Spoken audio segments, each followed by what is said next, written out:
Okay, I'm back with hyper grace versus hypo grace, part two. Yesterday we talked about hyper being an overage or an abundance of something, and hypo not being enough of something, or being a lack of something or not enough of something. And like a hyperactive thyroid is a overactive thyroid, and a hypoactive thyroid is an underactive thyroid. So, for example, so when it comes to the subject of grace in the evangelical church, or at large Western the Western church, or the Western culture of church, and there is a controversy of grace, whereas it's disputed whether grace is unlimited, completely never ending, and covers everything always, or does it not, and is it limited, and is it limited, and does it come with stipulations and rules and regulations, and so are there requirements to be a recipient, or to be a recipient of it? And if you are a recipient of it, is it never ending? Is it limitless, or is it limited? Is it limited by certain behaviors, or is it limited by is it limited by certain sins or some sins, or and if it is some sins, then so we've come up with things in the evangelical realm. And we've said that, we've even made up things off of, we've taken scriptures out of context and even used, we've even added words to things and said, well, we said, well, it's unrepentant sin, unrepentant sin, or what is the other, there's another good word for it that people use, but, it's like, okay, it's one thing if it's sin, it's another thing if you keep doing it. It's like, it's unrepented, it's perpetual, like you're not stopping it. That to me is just sin. It's like, how much, anyways, I think that it gets real muddy when you start to wonder what the rules and regulations are around grace. Now, grace, the word itself, it comes from the Greek word charis, charis, where we get the English word care and kindness from. And in what is the word in Aramaic? It is the word tibuta. I think that's maybe the way you say it, tibuta. And it is more along the lines of the equivalent of kindness, of what is the other word for it? Even thankfulness. Thankfulness is like. So we've gotten some weird words from grace in the English language. Or I said not just in the English language, because in the English language, grace is being graceful, flowing smoothly, or flowing flawlessly, or you say a ballerina is graceful, or a ice skater is graceful, or whatever. You could we put it to movement, and somebody's grace, the queen, moved gracefully, or sometimes we use it to describe actions of people, but that's not what it means. And so grace is actually very, very different, and it means something different in the Christian realm, right? And by Christians, and I always do this for Christians because Christ never called anybody Christians, and we've already covered that before. So anyways, so we've said that it means the unmerited favor of God. That's nowhere to be found. That's not what grace is. And we've made other words, we've used other words to describe grace, but if we stick to these definitions, it's talking about the kindness, the care, the gentleness, the the love of God. So it's not the same as as love or agape, but it comes from the agape, unconditional love of God. So, and then we go into not Hebrews, Ephesians, where it says, "For by grace you are saved through faith, and that is not of yourself; it is the gift of God." And I think that's the Young's literal translation. So, for by grace you are saved, by the grace or the caring and the kindness and the thankfulness of God. Thankfulness for what? Like the thankfulness of God because for us, for His humanity. What does He have to be thankful for? Well, I'm thankful for my creation. I'm thankful for my part in creation for my kids. I have thankfulness towards them. I have this automatic gratefulness towards them. And so God in His love has this thankfulness and this care and this concern and this kindness towards us. So it was by grace that we are saved through faith, and that's not of ourselves. It's the gift of God. And so what is faith? And then faith is just a belief, right? Faith is the substance of things hoped for, the evidence of things unseen. Substances was probably not used originally, so other people have said it is, what do they say? Not the substance, it's that other translation. Where is it in Hebrews? And faith is, this is the Young's literal, and faith is of things hoped for. I like the Young's literal because it leaves out words that weren't originally there. So rather than trying to fill it in to make it make sense for people, it just says faith is of things hoped for. Is of? What does that mean? Maybe it means that it is of things hoped for. It's the things containing hope. It is of the things. It is defined by the things that are being hoped for. It's a matter of not. It's of matters not seeing a conviction. So it is being convinced of something that we can't see. And why are we convinced of it? Because we hope for it. Most of us don't hope for a bad outcome in our lives. Most of us aren't looking for a bad outcome that's not beneficial to our safety, our prosperity, our benefit. We're usually not looking for things in life or hoping for things that are, no one's hoping for calamity to come upon themselves. No one's hoping for things to turn out bad, right? Let's be real, that this is how it works. So faith is faith is of things hoped for. And anyways, I'm getting too far off, but what I'm saying is that so faith is, grace is a gift of God. Back up. It was by faith, by grace that we were saved through faith, right? Through believing in what? Things hoped for, good things, and those things are promised by God, and they're all over the place if you look. So, all right. So now that I spent some time on that, the reason that I'm tying in the need to have, and I'm going to say it this way, the need to have hyper grace or overabundance of grace, which I don't think you have. So I'm not offended by it. I mean, I don't care about a lot of things anymore, but if I'm not offended by someone calling it hyper grace, because it's more hyper than they would even imagine. It's more hyper. It's absurd.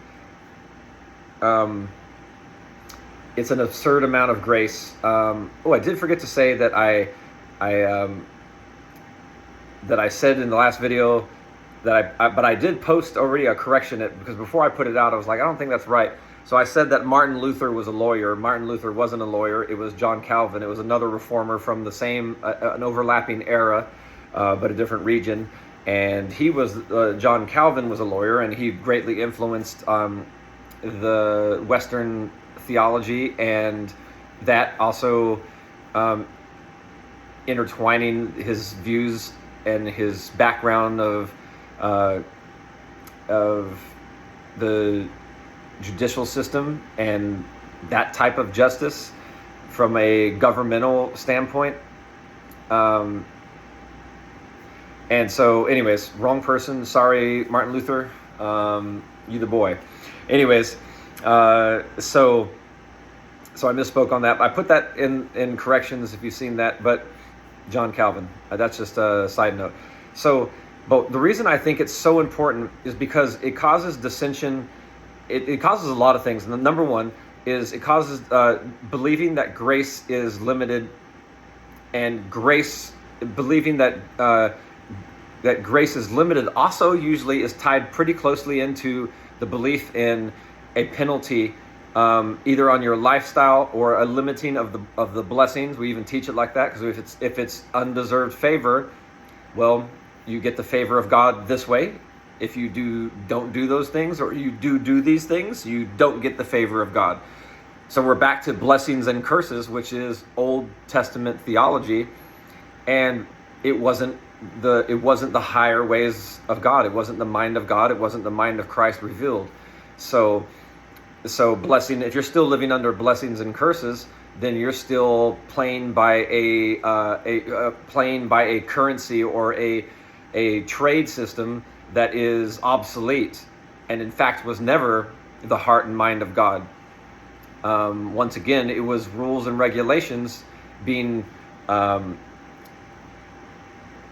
delegated, is that the right word? Being dealt out in order to keep a people compliant to a system, because they wanted a system and not a relationship, or they wanted a system and not interaction. So they wanted a system and not intimacy and not communion. One of the best words I like for prayer is, there's a bunch of different words, but one of the best words, and I think the root of it all, is communion. So prayer doesn't have to be talking or asking. It is just dwelling.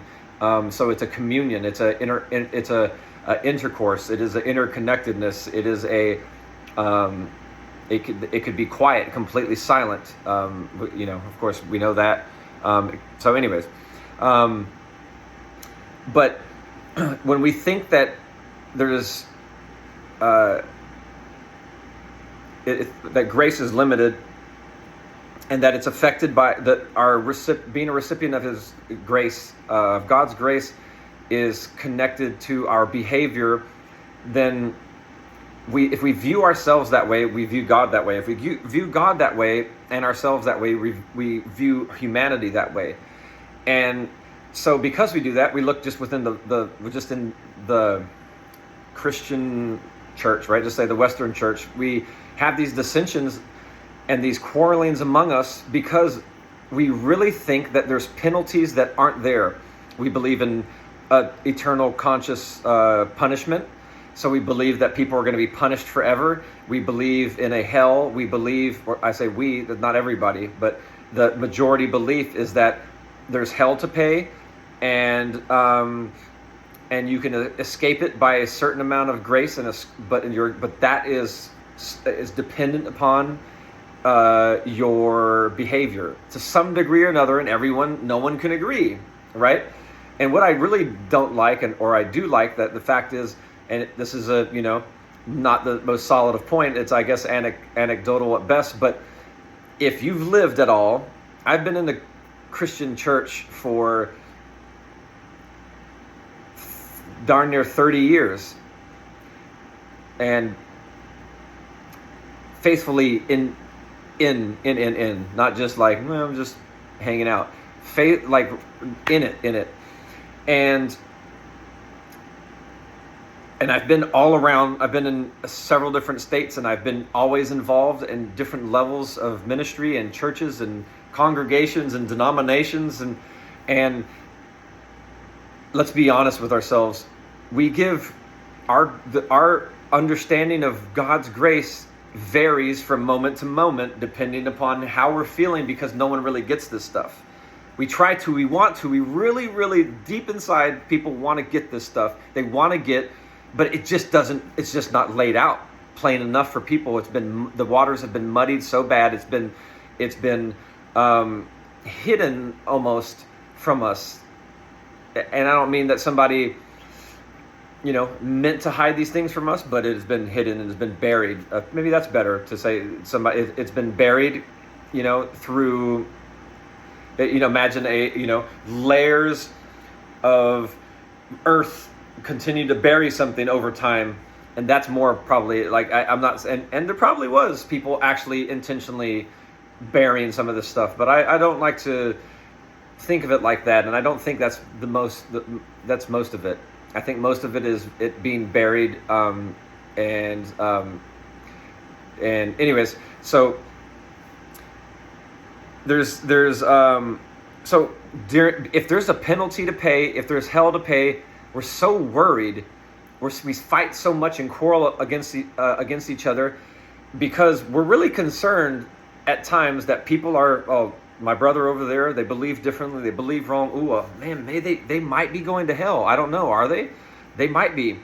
So we're so concerned about it. And I think a lot of times, of course, there's pride and there's all kinds of things, emotions involved in our belief systems and protecting our belief. And that's a whole other story that I'd like to get into at some point. But I really believe that when you start to understand grace, it for yourself, I don't know how it doesn't flow out of you. If you can understand grace for yourself, you start to go, hey, man, I love them. I don't care if we believe the same, because guess what?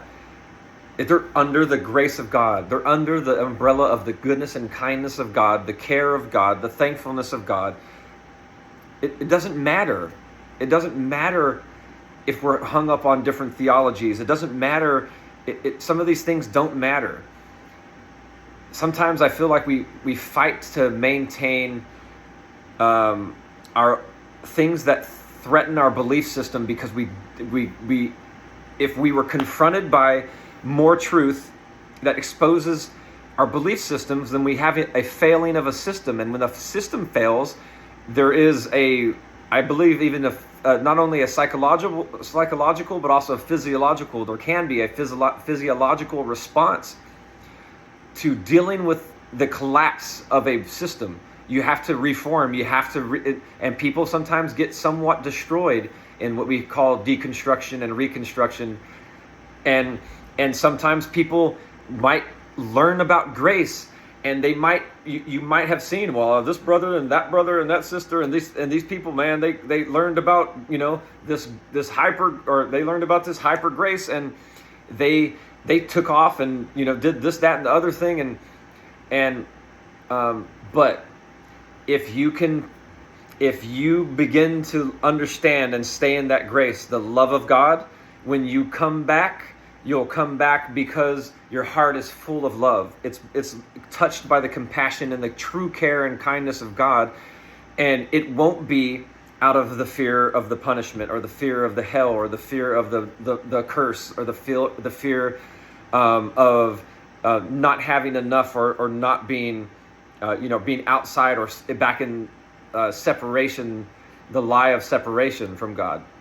So that's one thing. The second thing is how we view humanity. Now, if we think salvation being sozo, saved, healed, and delivered, being made whole, being made complete, reminds me of the restoration of all things, which Christ is bringing and moving about and bringing about in the cosmos.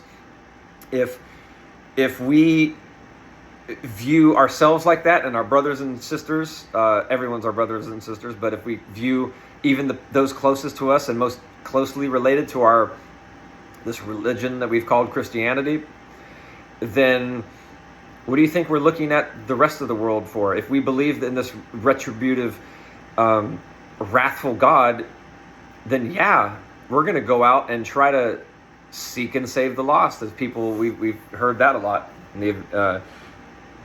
If you've probably heard that a lot. I have heard that a lot. I've been that. I've preached that. I've done that. I've cried for that. That was my heart. But we start to view humanity in a different way. and if it's, and then we read scriptures like the narrow path and things like that, and we're like, see, it's a narrow path, it's darn near impossible. Those things are very specific to that story. I'll just say that for now, because I can't cover everything, and my brain tries to.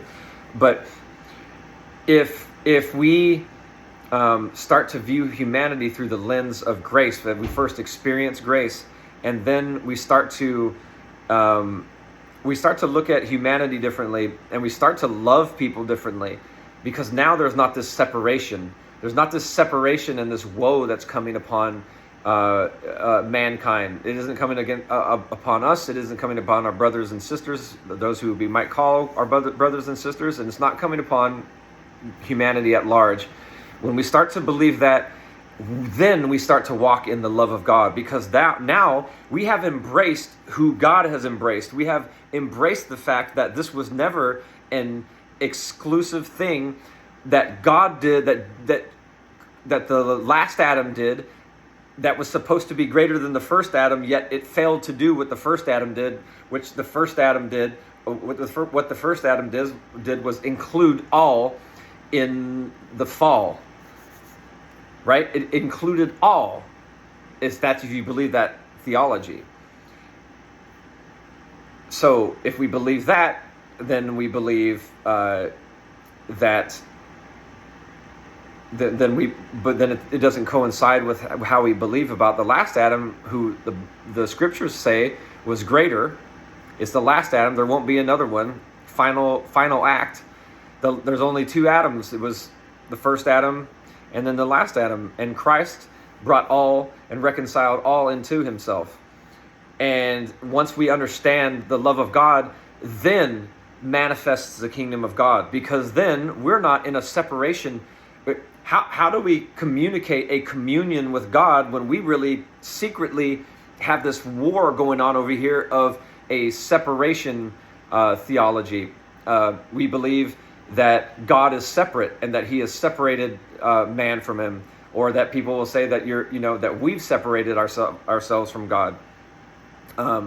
When it says that, even when people use the scriptures that your sin separates you from God, in your mind, read the scriptures. In your mind, God didn't say that I have separated you, I have separated myself from you, or you have separated yourself from me because of sin. He said that you have separated yourself from me because of sin, from hamartia, or the whole encompassing belief system, operating system of hamartia, which is a lower level or lower nature understanding that is the fall, that we've fallen to believe that we're not only below God, but we are separate from Creator. And because we believe that, then we are trying, yes, to go save people, but we don't know how to save them. We don't know how to save them because we believe we're separate. So how can you tell the good news to somebody if your good news is bad, that you might, and you're probably going to hell, because the way is narrow, wide is the gaping is the path to destruction. Go read that again and see the context, and try to look for context outside of painting the whole of scriptures off of what we do is we paint themes. So I believe when and more importantly than maybe that's more end game in my mind of thinking about grace, but we believing that grace is hyper, and that believing that it's baloney, and that will cause people to live in lives of despair and sin forever, will cause people to be scared of the message of grace. And the message of grace is what will set you free to start to uncover these fallacies about God, these fallacies about separation from God, about eternal conscious punishment, about your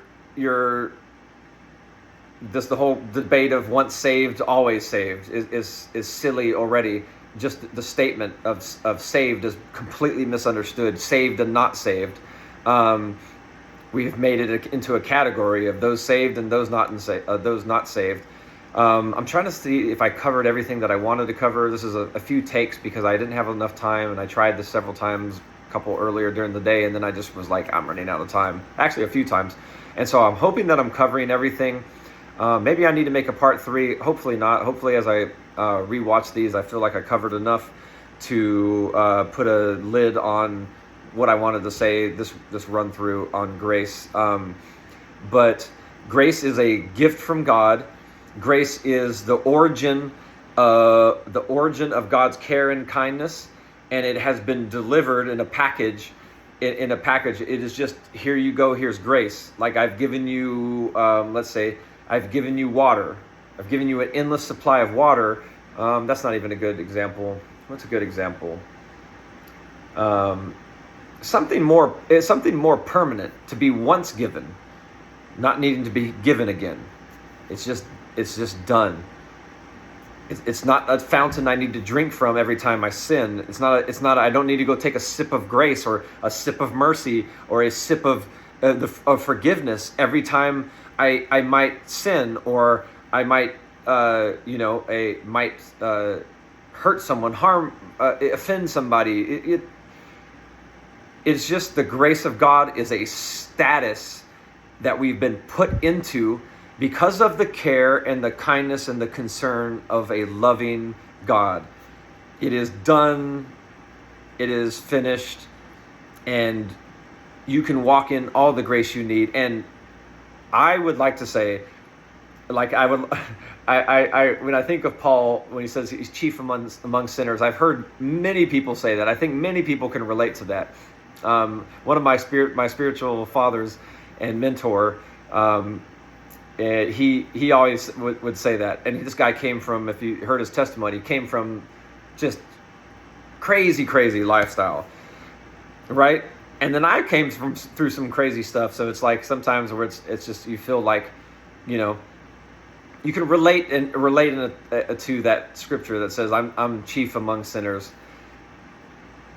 But the grace of God is permanent. It is a permanent dwelling and a status that God has bestowed upon humankind in the reconciliation, or the awakening of the revealing, or the re-revealing, or the re-revealing of the goodness of God to mankind in and through Christ. It's not been the first time God has been throughout history always revealing himself, but how he especially revealed himself in the incarnation of Christ was a deliberate stamp upon humanity who had, altogether forgotten who they were. So the awakening back to the grace of God, oneness with God, being in Christ, being inside of God, being of the essence of God and godly, godlike. And so we can live in that grace now. If you haven't understood grace, I invite you to meditate upon that. Talk to God about it and see what happens to your life when you start to. See what happens to my life when I started to allow myself to exhibit genuine change versus disciplining myself, faking it till I make it. I'm not saying that's not ever a good thing or a practice that, what I mean? There's some things where it's like, okay, well, let's work towards something. We all get up and go to work even if we don't want to, at times. But lost my train of thought. But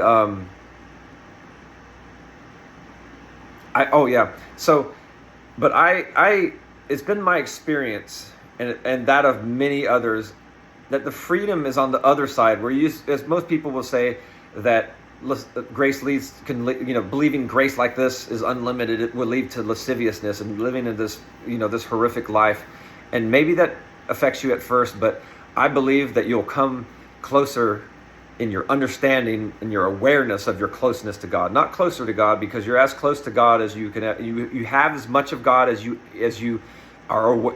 can ever have. There's more, because God is never ending.